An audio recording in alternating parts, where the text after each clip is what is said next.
Hi, this is Haley Hyde from Dayton, Ohio, and I listen to Scandal Water while I clean my whole house. Welcome to Scandal Water, where the tea is hot and the conversation lively. Your hosts, Candy And Ashley, will discuss a peculiar story somehow related to the entertainment industry. This podcast might not change the world, but it just might satisfy your thirst for an intriguing tale.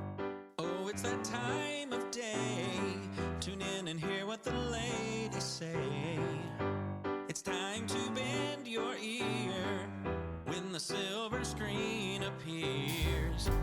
Stories about the stage and screen and everything in between. So come on and join the fun. The curtain opens in 3, 2, 1. Hello, Ashley. Hello. Are you ready for a new theme this month? I am ready. Well, you know what? Before we tell everybody what it is, how about I hit you with a quiz? Oh, I love those quizzes. I know you do. Okay, you're going to do well at this. Okay. All right. Tell me what these expressions mean. Okay. What if someone says, as if? That means unlikely to happen. As if it would ever happen. Right. Yeah. What if you called someone a Barney? Oh, a Barney. I'm not sure I know that one. Give me a little hint. Is it like the sidekick from Andy Griffith? You're a No, but sidekick? you're Okay. thinking in the right way. It Okay. is about a show. Okay. Think a cartoon. Oh, the Flintstones. Mm-hmm. Okay. So the sidekick, he's like a sidekick. Right. So if you call somebody a Barney, it's kind of an insult. You're Okay. saying he's lame. Oh, okay. He's obviously one half of the Flintstones couple, Barney and Betty, Yeah. and he's the lesser in terms of being 'Cause attractive, Betty's- being not quite the catch. Because Betty's really pretty. Right. So if you call somebody a Betty, They're really pretty. yeah, Yeah. that's a compliment. What about I'm outie? I'm out of here. I'm leaving. Mm-hmm. Okay. And just as a little, I don't know, a follow up, if you will, how would you spell that word outie? Outtie? That's what everybody thinks it is. It's not that? It's actually AUDI. It's a reference Oh, to the the car. Oh, Yeah. okay. Yeah. Okay. Last one. What if you refer to someone as a Monet? Oh, I know this one. It's because from far away, they look really good, but up close, they're just a big mess. Yes.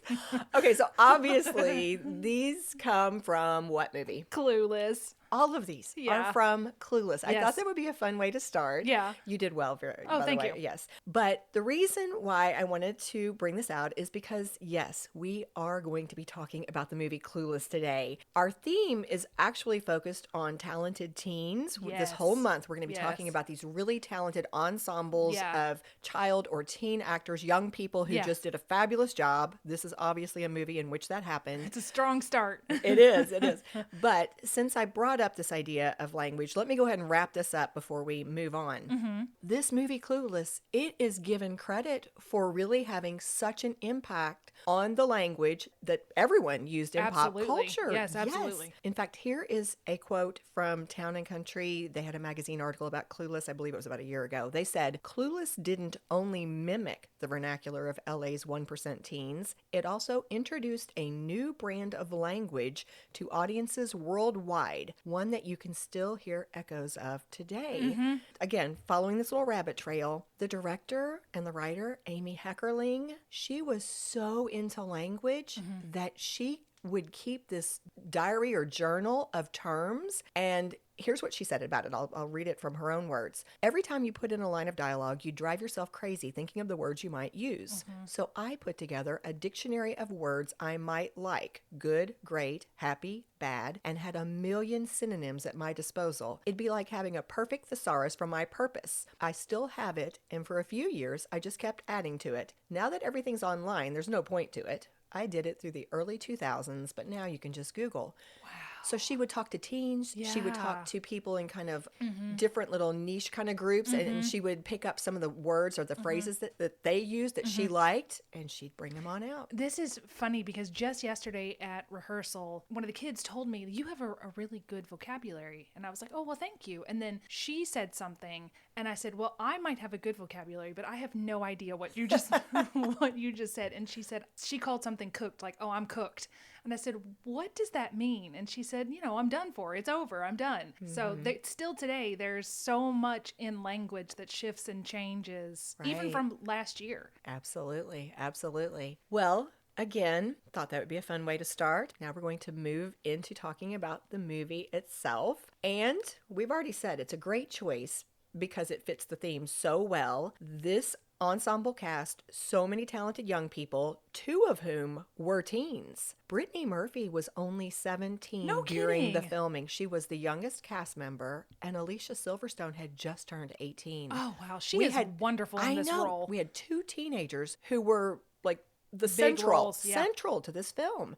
And of course, many other cast members were just barely out of their teens. Mm-hmm. Super talented. But another reason why this movie is very appropriate for us to talk about right now is because this year is the 30th anniversary. It came out in July of 1995. Wow. So happy birthday to this movie in a few months. 30th. That's. I know. I'm so old now. Yeah, well, I mean, come on. We're all feeling it on this. We are. So let's talk about the movie. Just some impressions, whether it's from your first time seeing it or your many rewatches, but Yeah. what are some things that stand out to you? Alicia Silverstone. She is so precious in this movie, and I really like the fact that they made her sweet and not a mean girl. She really had the best of intentions, and she played it so well. She was so believable in this. It's like, I know she's done other things, obviously, but there's some actresses that so well define a role that is what they're going to be known for the rest of their lives. I think of Vivien Leigh in Gone with the Wind. I think of Jennifer Grey in Dirty Dancing, Alicia Silverstone in this film. This is their legacy, and I can't imagine anybody else playing it as well. Either. She was unbelievable. I just adored her. She was so funny. She was so likable. She was sunshine. Yeah, she I was. mean, just everywhere she went. And I think that's really hard for her to be able to pull off this character who is really so superficial Yes. and actually doing some things that are not so Yes, great, yes, like yes. trying to manipulate her teachers to get better grades. Yes. There are some things that are not so, Negotiate. There you go. Yeah. So I mean, not really admirable things in every instance, but somehow she was always there trying to take people under her wing, Yeah. trying to make people happy, trying Yeah. to make the world a better place Yeah. in her own little way. Yeah. I also remember the first time I saw it just laughing so hard throughout the entire film. 2 of the jokes that really hit me, my mom and my sister both had long careers in the post office. And that line about going postal was the first time I'd ever heard that. Yes. And we laughed really hard. Yeah. And of course, when they said, as if this isn't Kentucky. Yeah, it's California, not Kentucky. I was like, for real? Why'd you got to do that to us? Why you got to do that? Come on, But guys. it was so funny. I'm it was 16. So funny. This is California, not Kentucky. Yeah. Well, we'll come back, I know, and talk about more of our impressions later. But let's go ahead and talk about how the movie came to be. So it was written and directed by Amy Heckerling, as I've already said, and she shared, I'm sure in many different places, but what I'm pulling from is a 2015 interview with The Telegraph. In that, she shared how this all happened. So in the early 90s, she was a young writer-director who had already made a name for herself, especially with the very popular movies Fast Times at Ridgemont High. Oh, I did not know she did that. She directed that. Okay. And she did the Look Who's Talking films. Did she? She did. She wrote and directed the first Oh. one, and I think she was involved with the writing of the second one as well, if I recall. I liked the first Look Who's Talking, from what I remember. I like that one. Yeah. So in that interview, she shared that she was approached by 20th Century Fox about coming up with an idea for a TV show about teens. But according to Amy, quote, they said, we want you to do something about young people, about the cool kids in high school, because all the guys who pitch us high school ideas always pitch them about the nerds. So she knew she had that focus, that angle that she was supposed to go for. And she said that she started all the time, like, what am I going to do? What am I going to do? Thinking about it while she's driving. And so in a different interview, she said this, I started to think of what really amused me, which was very positive characters. I just don't understand how people can go around being positive, and it kind of cracks me up. I started to think, what if there was a teenage girl who, no matter what was happening, couldn't have her bubble burst? I was wondering about this particular character. What are the best bones for a 3-act feature? And I remembered I had read Emma in college. Then I reread it, and everything in it was so perfect and so relatable in that time period, or any time period, really, because she's so wise that I started to think of what the equivalent would be in the world I was living in California in the 1990s. How could I turn that into a teen comedy for the present time? It's amazing. It's a fantastic adaptation. Yeah, I mean, Or update, whatever you want to call it. It's a loose adaptation, Yeah. but this was a novel that came out in 1815. That's why it's still written by popular. Jane Austen, yes. Timeless. Timeless, absolutely. So, inspired by the heroine of that novel, Amy came up with what E! Online described as the confident, eternally optimistic Cher Horowitz. And then, of course, gave her her best friend Dionne Davenport, and then brought in that newcomer, Ty Frazier, that Cher decides to take under her wing. And they're kind of like this, the Little girl group. Yes, as we all know. Fox ended up passing on the TV show, and at some point, Amy decided instead of continuing on with this idea of a TV series, she was going to go with the movie format. This was cool to me to help make it really authentic as she was writing and creating this. She wanted teen life and the way they spoke, everything to be really realistic. She went to Beverly Hills High School and observed kids. Oh. Like, I believe she actually sat in some classes. Wow. Yes. And what she has said in different interviews is that one of the key things she noticed was that the girls in school were in a, quote, constant state of grooming. Isn't that hysterical? Yes. But now that you know it, can't you see that in the movie? Yes. Yes. I was like, oh my goodness. So again, rejection after rejection after rejection. Well, I don't understand this. They went to her and said, come up with this series. She came up with the series. They're like, never mind. Well, you know what's going to make you angry? What? Here's why they turned it down. They got somebody else based on nerds? Too What? female-centric. They didn't think anybody was going to watch it, especially guys, what? because there were too many females in it. And that was something that they were concerned about with both the TV series and the film. Who do they think was going to go see? What? I don't understand. Yeah, they wanted them to add more significant males into the Okay. plot line. In fact, I don't know if you know this, Twink Kaplan is the actress who played Miss Geist. She's actually also a producer. She was associate producer on the film, and she's a really good friend with Amy. They had met in one of their previous projects, and she actually said, she said they felt like males would not come see this film unless they added more male roles. Did they do it? Or did they just No, present they it held as firm. is? Yeah. I think there's plenty of male roles in this. Well, and again, what's wrong with having a female-centric cast, right? So finally, Scott Rudin, this producer, stepped in. He loved it. Yeah. That got the ball rolling. And then Paramount ultimately stepped in and saved the day. They gave Amy a $12 million budget to make the movie, and they started filming in late 1994, sticking to a roughly 40-day filming schedule. That is insane to me. Yes, and the movie came out in the summer of 95. Wow, that's a fast turnaround. It really was. It really was. So in terms of the cast, we've already talked about Alicia Silverstone. Amy knew she wanted her from the very beginning. I thought this was so cool. Do you recall what Alicia was famous for before this movie? The music video Yes. with her and Liv? Yes. She actually did 3. Oh, really? Yes. Okay. She had done the first one for Aerosmith, Crying. Well, Crying, if you want to be. Crying. Yeah.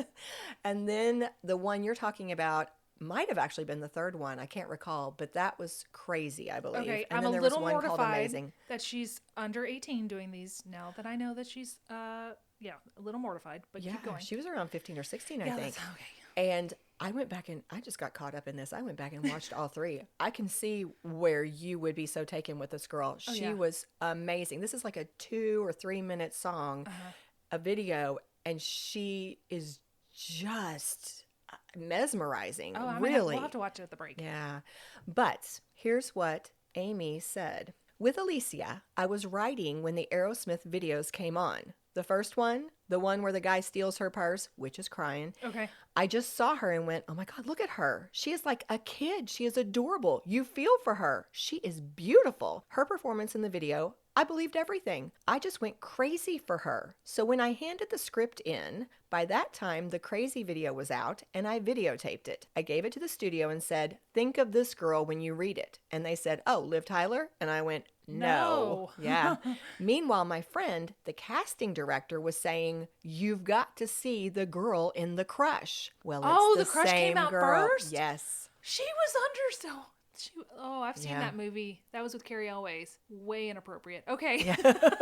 Oh gosh. Yeah. Okay. So isn't that interesting? Well, she knew who she wanted, but the studio execs pushed her to audition and consider other actresses. They were not sold.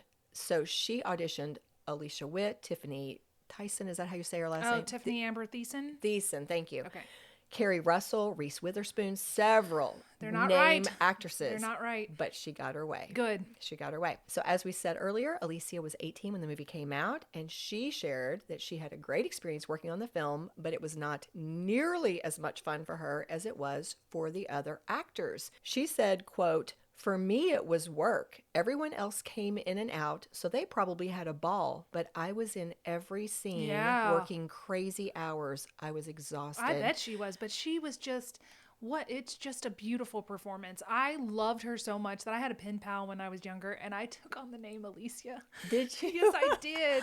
Yeah. Yeah, you were. You were taken with into her. Yeah. In a 1995 interview on a morning show, I went back and watched that, and Alicia shared that she had been nervous about the fact that it would be her first comedy, but what made her feel better was when she read the script, got into it a bit, and realized that Cher was not as superficial as she seemed. The fact that she cared so deeply about making other people happy actually helped Alicia think, I can maybe do this, you know? Paul Rudd. Oh, Paul Rudd. I was in love with Paul Rudd. He was so cute. And he hasn't aged. He hasn't. I know. Yeah. This was his film debut. Was it? Yeah. Yeah. He played Cher's stepbrother, Josh Lucas, and of course, ultimately, this is not a spoiler after 30 years. If you've read Emma, you know also it's not a spoiler. Yeah, becomes her romantic interest. He shared that he had to make it through several rounds of auditions to win the role, and he thought calling on his own college experiences probably helped him. I think at least one of the t-shirts he wore in the movie was his own, yes. Yeah. And of course, this did end up being a breakout role for him, really sending him towards, stardom. But some of the other actors who almost got the role, or at least were considered, were Ben Affleck and Jeremy Renner. Nah. I know. I don't see it either. He was actually 25. Yeah, that's quite a bit older than Alicia. And I thought this was cute. He gave this interview to GQ. So that means he's 55 now, right? I know. He looks amazing. He looks amazing. So cute. So cute. Well, he gave an interview to GQ. I think it's just within the past year or two. And he was talking about some of his big roles. It was like 4 or 5 different ones. One of those was Clueless. So I'm going to let you hear a brief clip from what he said regarding this one particular scene with Alicia.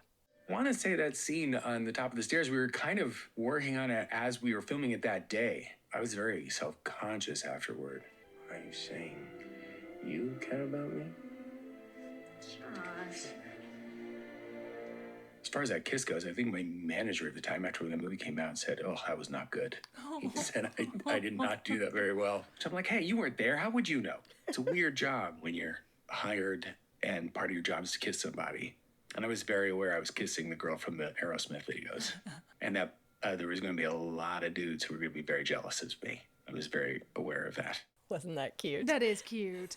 He was excited to he was excited to be with the girl from the music videos. Yes. Although in my head I'm still like, but she's under 18. But I got to get over that. Well, and I want to think that that's probably why the kiss was not awkward, but that's probably why his manager said it wasn't a great kiss, because it was more of a sweet kiss versus this big passionate kiss. Yes, which I'm grateful for. Right. It makes sense. It does. It does. Well, let's go on and talk about some of the other castmates. Okay. Stacey Dash played Cher's best friend Dion, whose standout feature was probably her big hats. She had lots of crazy hats. Well, Lauryn Hill was one of the actresses who went for that role that she had to beat out.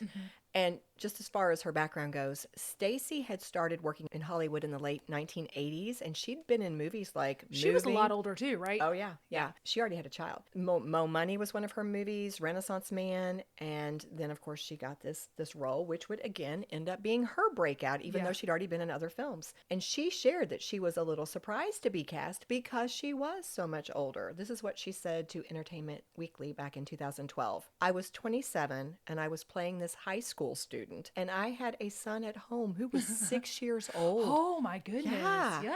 But that role was so perfect for her, she actually ended up continuing to play Dion for 3 seasons on the Clueless spin-off sitcom, which aired on ABC and UPN from 1996 to 1999. I remember that spinoff, and she was beautiful. Oh, gorgeous. Gorgeous. And guess who knew it? Donald Faison, who played her boyfriend.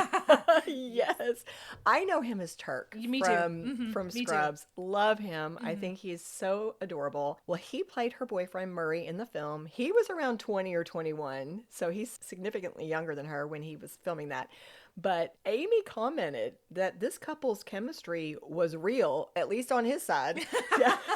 He loved that girl. And he said himself in a quote, I was enamored by her. I remember telling my friends that I was going to be dating the girl from Mo Money, and they were going crazy, asking if I was going to kiss her. I was like, yeah, you bet I'm going to kiss her. I'm going to give her a good kiss, too. It was actually his first on-screen kiss. Aww. And Amy Heckerling told the New York Post that after that scene where they had that terrible scare on the freeway and they kind of make out afterwards, she said when she called cut on that, well, actually, here are her words. When I said cut, he just jumped around the set like crazy. He was bouncing around like a puppy. He was so happy. Gosh, he was happy and proud. Oh, that's sweet. I know. Okay, here's the sad one. Brittany Murphy. I know. We got to do an episode on her sometime. We really do. We really do. She was so good. She was so good. But she played Ty Frazier. She is the newcomer who comes in, and Cher immediately is like, oh, I've got to give her a makeover. I've got to, take her under my wing. That's exactly right. Well, she was brilliant in the film, but I think everybody knows this, but I'll go ahead and share. She did pass away in 2009. According to a People magazine article, she died as a result of pneumonia combined with anemia and, quote, multiple drug intoxication, unquote, from prescription and over-the-counter medications. She was only 32 when she died. Goodness. But, and I know this is something you and I have talked about off mic, it's really, really odd, the circumstances. Yeah. She was found collapsed in the bathroom of her Hollywood Hills home and then passed away in the hospital. And then less than 6 months later, her husband was also found unresponsive in that same home and then later pronounced dead too. That's so weird. And like had happened with Brittany, a coroner later determined acute pneumonia and severe anemia were the causes of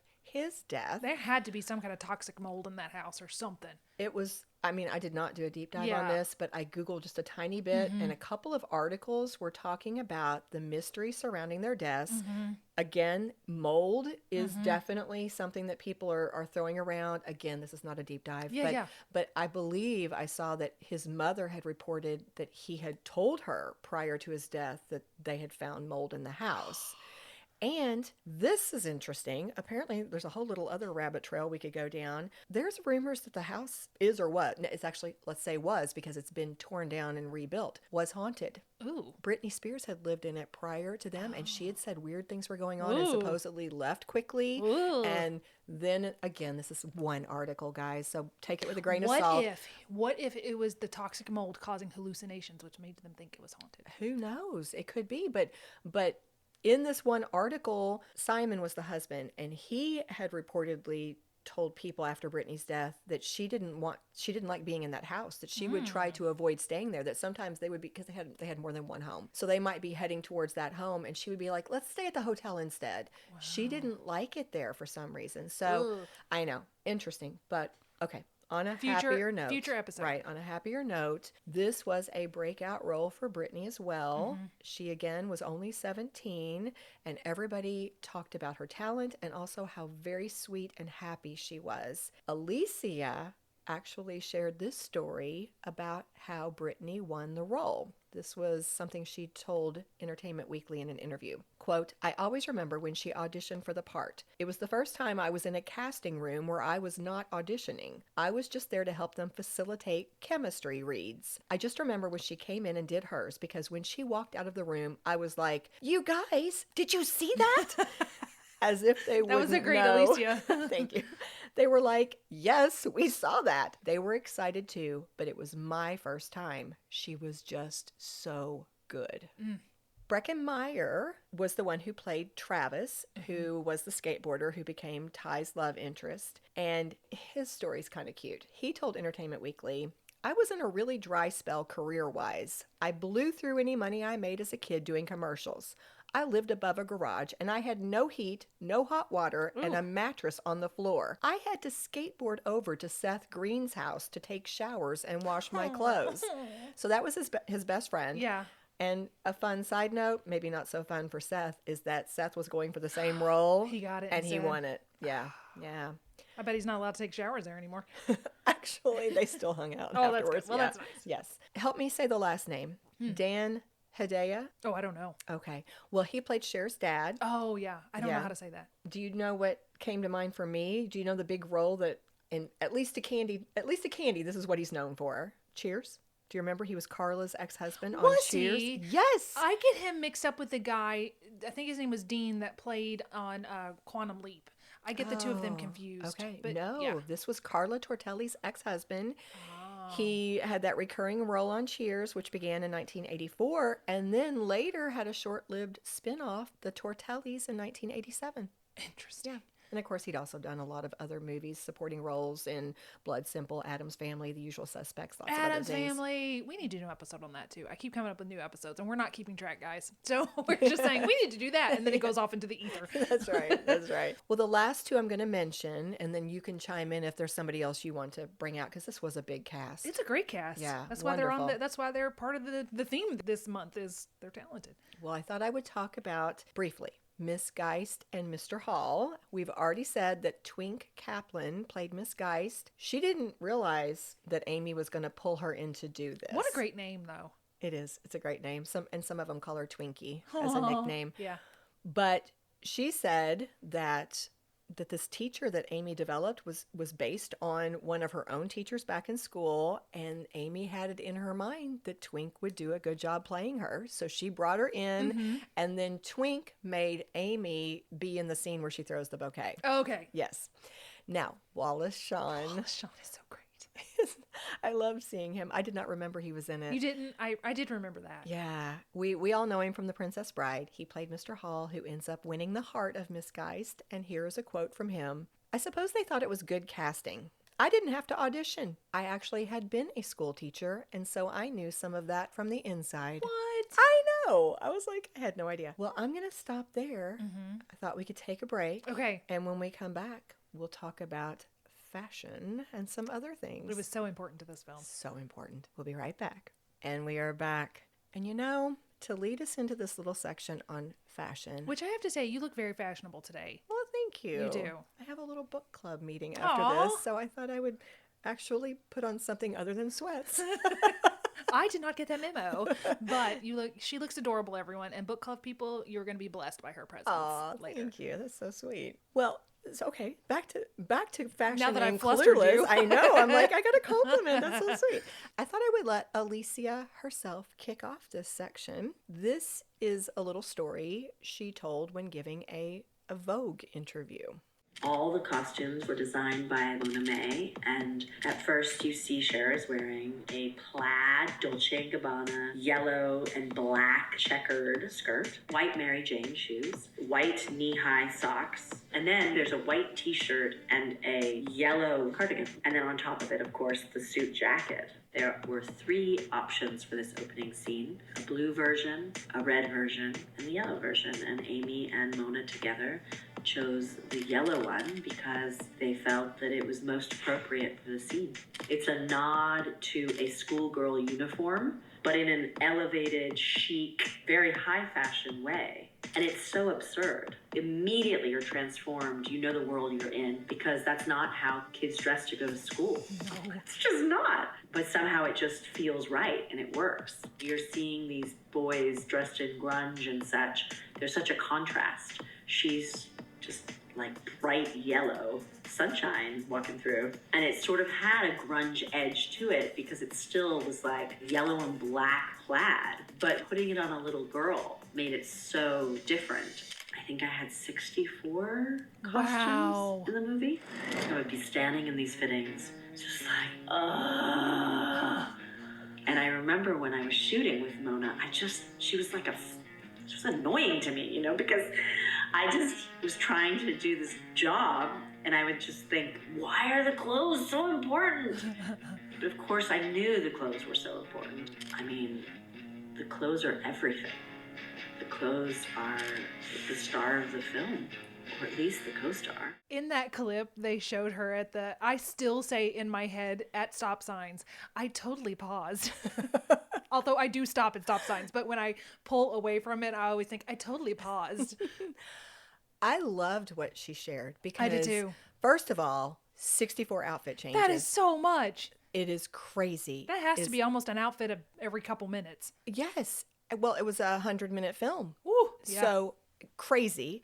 Secondly, she's right. As soon as she said it, I went, oh my goodness. When she said the clothes are the star of the film, or at least the co-stars, I went, that is how important the fashion is in this movie. Mm-hmm. The fashion and the language. Right. Yes, 100%. So she mentioned the costume designer, Mona May. Well, Mona May was someone Amy had worked with before, and the two had become friends. And here is a quote from Mona talking about her work on Clueless. When she wrote Clueless, she knew that I was the person to do it. I grew up in Europe, so I had a very European point of view. And she knew that because I also studied fashion, I got into costume design that married high fashion and the costume design. I could bring the high fashion from Europe to high school in Beverly Hills. When we started to research and going to high schools, it was all grunge, baggy pants, oversized shirts, and plaid for boys and girls. And so the inspiration really had to come from Europe. We had to see what we could buy, scrounge, or borrow. We couldn't make calls and just go,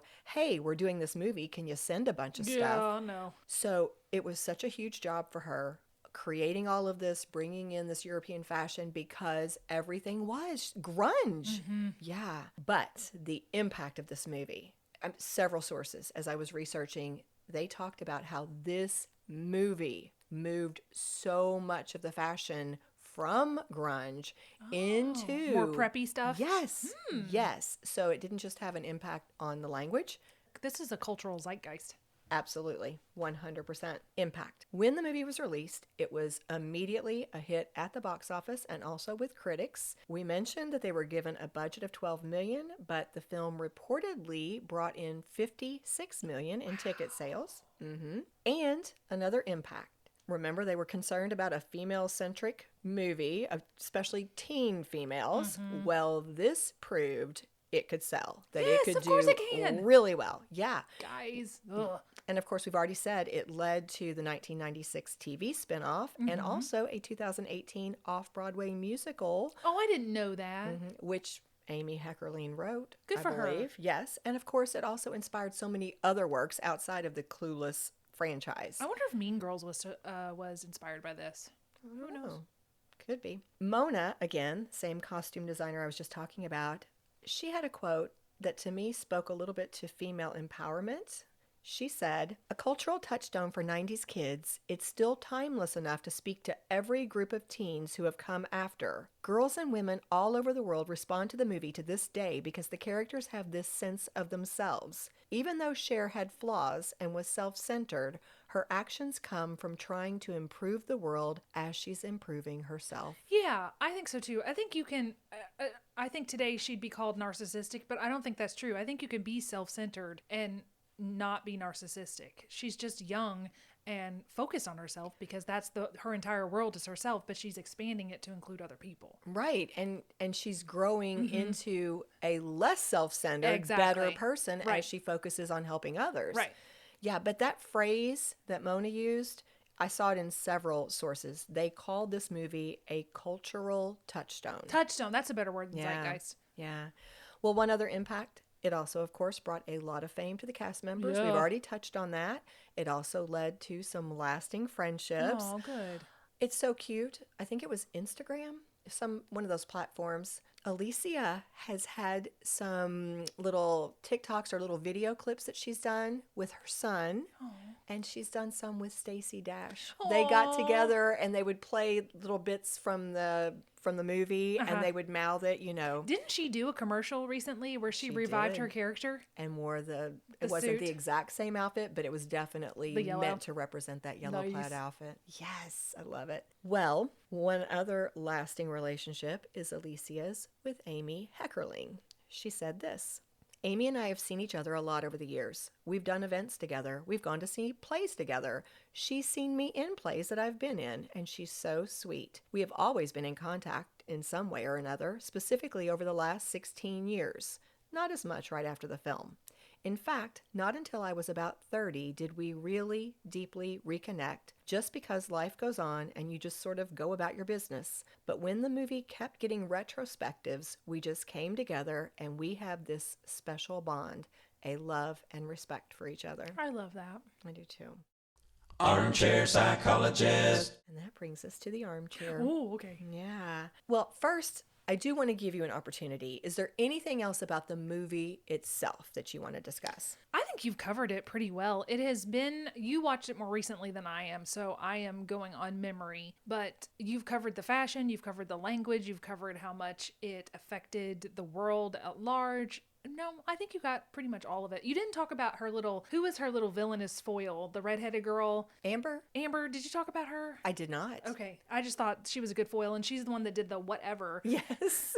Yes. Put her hands together. I think I saw a video where she said that it was something they made up on the spot, and it became something that people would do, putting the thumbs together to go whatever. Yeah. So that would have been the other thing I'd have brought out. Yeah, that's a good one. I think one other comment I would make was, yes, of course it was a send up, it was over the top, but still representing the different groups, the different social groups that you see in a high school setting. I thought that was fun. Gosh, it was just so delightful. I'm just most impressed by I know we're going to be saying this a lot this month.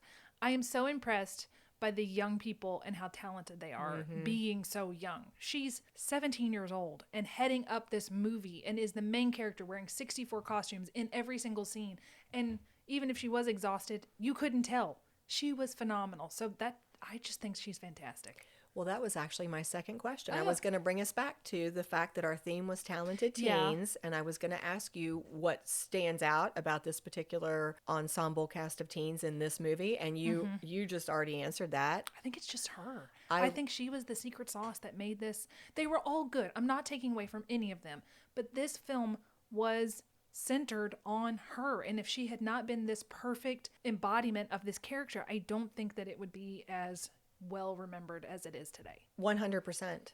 I honestly, I don't see it. I don't see how this movie could have been made without Alicia. I am so impressed by the talent she showed, because she could go from this scene where she's rejecting the advances of high school boys and then be believable with her grumpy dad taking care of him, and then go over to this scene with her stepbrother who's not really her stepbrother, right. And you're seeing the beginnings of a romance and you're believing that, and every situation she's in so many different little subplots, and she just nailed every one of them. It's like, it reminds me about when we talked about Back to the Future, how I believe that we both came to the conclusion it should not be remade because Michael J. Fox was, and of course Christopher Lloyd, but Michael J. Fox is Back to the Future. I don't think that Clueless should ever be remade because she is Clueless. This is her film. Yeah, I would agree with you. Now, that's interesting though, because it makes me wonder. The TV spinoff came out just, I think it was a year after the movie, and it wasn't just Stacey Dash. There was a lot of people. It was not Turk, his real name, Donald Faison was in it too, but it just wasn't her. Did you watch it? I remember seeing it. There was a girl that looked like her, but it wasn't her. And I think it's still okay for it to be on Broadway. That's fine with me. But I just think the film is a specific moment in time. It captured that moment in time, and it is her film. So just don't remake this yeah, film. just right? don't remake the film. Yeah. Well, I think then it's obvious who we want to cheers. Absolutely. Alicia, I loved you as a kid. I love you now. Fantastic movie. Good job, girl. Absolutely. As if anybody else could play her. Cheers. Cheers. If you love what we do, please rate and review our show or become a supporter through Buy Me a Coffee or Patreon. Whether a single gift or recurring monthly donation, your support is what allows us to keep the tea brewing. Subscribe on your favorite podcast app or the Scandal Water Podcast YouTube channel. And follow us on Facebook, Instagram, and TikTok. Show notes are available at our website, scandalwaterpodcast.com, where you can also access the merch store and more. This episode was executive produced by Candy Thomas, that's me, and Ashley Raymer Brown. That's me.